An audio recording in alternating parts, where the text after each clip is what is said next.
नवापूर तालुक्यातील गताडी इथं नवीन विहीर खोदकाम सुरू असताना दोन तरुण ट्रॅक्टरसह 20 फूट खोल विहिरीत पडल्यानं ट्रॅक्टर खाली दबून त्यांचा मृत्यू झाल्याची घटना रात्री घडल्यानं एकच खळबळ उडाली होती।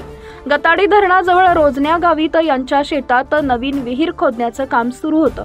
रात्री 7:30 वाजेच्या दरम्यान विश्वास जोगू गावित वयवर्ष 23 राहणार वागदी चालक आणि कृष्णा काशीराम गावित वयवर्ष 33 राहणार हळदाणी तालुका नवापूर हे दोघे आपल्या ताब्यातील महिंद्रा ट्रॅक्टर क्रमांक MH18Z 7160 विहिरी जवळून घेऊन जात असताना अचानक चालकाचा अंदाज चुकल्यानं दोघे तरुण ट्रॅक्टरसह खोल विहिरीत पडून ट्रॅक्टर खाली दाबून जागीच ठार झाले।